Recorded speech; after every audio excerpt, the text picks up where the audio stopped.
सुअर का डर। एक दिन एक भेड़ियों का रखवाला उसके भेड़ियों को चराने ले जा रहा था। तभी अचानक उसे एक सुअर दिखा। भेड़ियों का रखवाला तुरंत उस सुअर को पकड़ने के लिए भागने लगा। सुअर बहुत डर गया। वह चीखते चिल्लाते हुए यहाँ वहाँ भाग रहा था।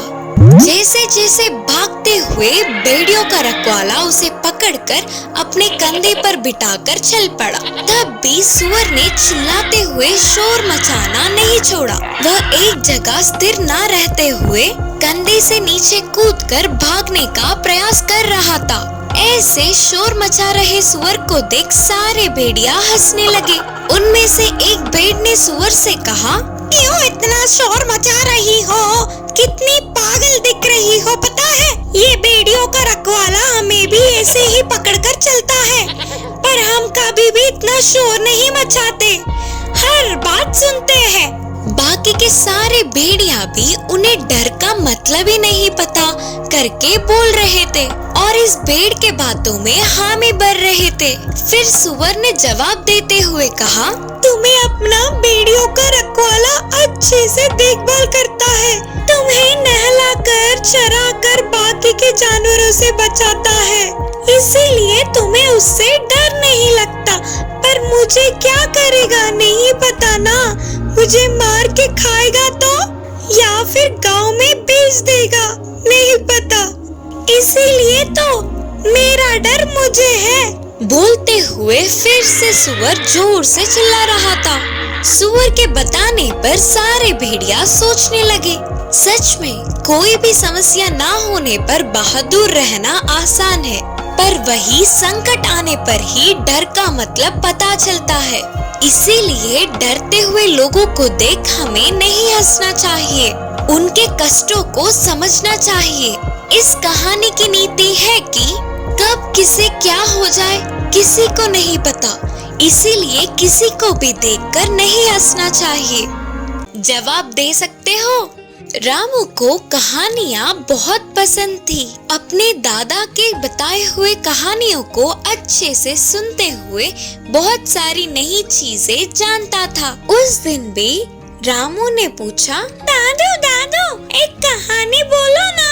बोलते हुए दादा के हाथ पकड़कर खींचते हुए पूछा रामू। रामू बहुत ही बुद्धिमान था, कोई भी कहानी बताओ कुछ ना कुछ पूछता ही रहता था। उसका जवाब ना दे पाते हुए दादू अपने सिर पकड़ लेते थे। दादू ने कहा, मेरे कहानी बताते समय कुछ नहीं पूछते हुए चुपचाप सुनोगे तो बोलूंगा, नहीं तो नहीं बोलूंगा।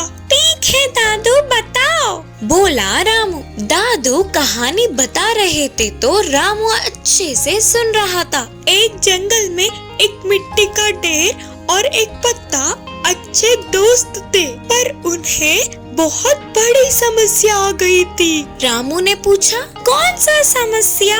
दादू ने कहा, बारिश आते समय मिट्टी का ढेर पिघल रहा था, हवा के आते समय पत्ता उड़ रहा था। कैसे इस समस्या से बाहर आना, इस समस्या से बाहर कैसे आए करके बहुत सोच रहे थे। अच्छा तो दादू उन दोनों ने क्या सोचा? तब पत्ते ने बोला, हवा आते समय बारिश आते समय मैं तुम्हारे ऊपर बैठ जाऊंगा, तब तुम नहीं पिघलोगे। कैसा लगा मेरा उपाय बताओ? तब तक पूरी कहानी सुनने से पहले ही रामू को हमेशा की तरह एक संदेह आया। उसने पूछा, अगर हवा और बारिश एक ही साथ आ गए तब क्या करेंगे? दादू को क्या जवाब दे? दादू को समझ ही नहीं आ रहा था कि इसका जवाब क्या दे और उन्होंने अपना सिर पकड़ लिया। काम की भूत। एक किसान अपने खेत में काम कर रहा था तो उसके हल से कुछ टकराया। ये क्या होगा सोचकर उसे निकाला तो एक बक्सा दिखा। इसमें क्या है करके खोल के देखा तो उसमें से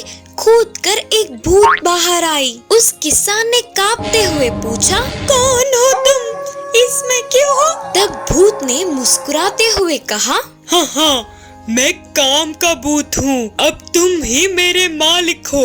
मैं जब तक ये ना बोलूं कि मुझसे नहीं होगा तब तक मुझे हमेशा कोई ना कोई काम बताना ही होगा। अगर तुम इसे नहीं बता पाए तो मैं तुम्हें मार के खा जाऊंगा। बोलो, मैं क्या काम करूं? किसान ने सोचकर कहा, मुझे 100 कमरों का एक बड़ा सा बंगला चाहिए। उस भूत ने 10 मिनटों में बंगला बनाकर दे दिया। फिर तुरंत भूत ने कहा, बोलो और क्या करना है? किसान ने फिर से थोड़ी देर सोचकर बोला, मुझे 1000 बस्तों के सोने के सिक्के चाहिए। तो बस उस भूत ने 10 मिनटों में सब लाकर उसके सामने फैला दिया। बोलो और क्या करना है? करके पूछा। अगर काम नहीं बताया तो वह भूत किसान को मार के खा जाएगा। इसी बात का उसमें डर जाग गया। किसान उससे कैसे बचे करके बहुत सोचने लगा। इतने में उसे एक उपाय सूझी। तुरंत उस भूत को बुलाकर एक कुत्ते को दिखाते हुए कहा, इसकी टेढ़ी पूंछ को सीधी बनाओ। करके बोला किसान। बस इतना सा काम? इसके लिए कितनी देर? समझो हो गया। बोलते हुए उसकी पूंछ को सीधा किया। फिर हाथ छोड़ते ही कुत्ते की पूंछ पहले की तरह बन गई। फिर से सीधा किया तो फिर से टेढ़ा हुआ। अरे फिर से सीधा किया तो फिर से टेढ़ा हुआ। इस तरह दिन, महीने, हफ्ते बीतने के बाद भी उसे ठीक नहीं कर पाया। इससे भूत ने कहा, तुम्हारा द्वारा कही हुई काम मुझसे नहीं होगा, मैं हार गया। करके भूत हार मानकर किसान को छोड़ के वहाँ से चला गया। बच्चे की होशियारी। एक गांव में एक चोर था। वह चोर एक दिन चोरी करके जेवर और पैसों की पोटली बांधकर गांव के कोने तक पहुंच गया। उस गांव के कोने में एक गहरा कुआं था। उस कुएं के पास के पेड़ के नीचे बैठकर पैसों की गिनती कर रहा था। उस कुएं से थोड़ी दूर में एक बच्चा बकरियों का रखवाला कर रहा था। उसने चोर को देखा। वह बच्चा बहुत ही होशियार था। कैसे भी करके उस चोर को पकड़वाना होगा करके सोचकर तुरंत जोर जोर से रोता हुआ उस कुएं के पास आकर झुक के देख रहा था। यह सुनने वाला चोर बच्चे के पास आकर बोला, कौन हो तुम? क्यों ऐसे रो रहे हो? करके पूछा। तो उस बच्चे ने अपने आंसू पोंछते हुए कहा, अभी मैं पानी पी रहा था तो मेरे हाथ की सोने की अंगूठी कुएं में गिर गई। अगर मैं घर जाऊंगा तो मेरी माँ मुझे बहुत पीटेगी। बोलते हुए फिर से उसे उस सोने की अंगूठी की लालच होने के कारण उसने कहा, मैं उस कुएं में उतर के अंगूठी को ढूंढूंगा, तब तक तुम इस पोटली का ध्यान रखना। बोलते हुए रस्सी पकड़कर कुएं के अंदर गया। चोर के उतरते ही उस बच्चे ने रस्सी को ऊपर खींच लिया। इससे वह चोर ऊपर ना आ पाते हुए उस कुएं में ही फंस गया। तुरंत वह बच्चा भागते हुए गांव में गया और पूरी बात बताकर सारे लोगों को बुला लिया। उन सब ने उस चोर को कुएं से बाहर निकाल के उसे जोर से मार के सैनिकों के हवाले कर दिया। गांव वालों ने अपने अपने जेवर और पैसे को लेकर उस बच्चे की होशियारी की बहुत तारीफ करके उसे पैसों का इनाम भी दिया। बाघ और कछुए की कहानी। एक जंगल में एक बाघ का बच्चा घूम रहा था। उसे एक कछुआ दिखी। उस बाघ के बच्चे ने कभी भी कछुए को नहीं देखा। यही पहली बार था। बाघ ने कछुए के पास आकर पूछा, कौन हो तुम? करके पूछा। तब कछुए ने कहा, मैं भी तुम्हारी तरह एक जानवर हूँ। मेरा नाम कछुआ है। उसके बातों को सुनते ही बाघ के बच्चे को बहुत गुस्सा आया। मैं इस जंगल का होने वाला राजा हूँ, तुम और मैं एक कैसे हुए? बोलते हुए मारने वाला था। तभी तुरंत कछुए ने अपने सिर और पैरों को अपने सख्त शरीर में ले लिया। इससे बाघ का गुस्सा और बढ़ गया। उस कछुए को एक लकड़ी से मारने पर भी कुछ नहीं हुआ। फिर पत्थर लेकर पीटने लगा। फिर भी कछुए को कुछ भी नहीं हुआ। इतने में उस कछुए ने कहा, सुनो बाघ राजा, आप ना कुछ भी लेकर मार लो, पर दया करके मुझे पानी में मत फेंकना, बोलते हुए विनती कर रही थी। उस कछुए को पानी से डर लगता है करके समझने वाला बाघ तुम्हें बिना मारे छोड़ूंगा क्या? बोलते हुए उस कछुए को लेकर बाजू के तालाब में फेंक दिया। पानी में गिरने वाले कछुए ने हंसते हुए कहा,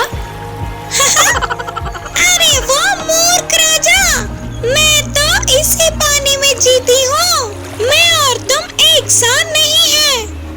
मैं तुमसे ज्यादा बुद्धिमान हूँ। मैं तुम्हारे हाथ में कभी नहीं आऊंगा। तुम मेरा कुछ भी नहीं बिगाड़ सकते। बोलते हुए चिढ़ाकर कछुआ पानी में डूब गई और बाघ उसकी बुद्धि को देख चौंकता रह गया। मुर्गी और बतख की दोस्ती। एक गांव में एक मुर्गी थी। वह मुर्गी एक तालाब के पास शिकार करने गई। उसी तालाब में एक बतख पानी में तैरने लगी। वह बतख मुर्गी को देख किनारे पर आई। अरे वाह मुर्गी दोस्त, मुझसे दोस्ती करोगे क्या? बोलकर बहुत ही मन से पूछी बतख। लेकिन मुर्गी ने कहा, क्या मैं तुमसे दोस्ती करूं? मैं जमीन पे रहने वाली हूँ और तुम पानी में रहते हो।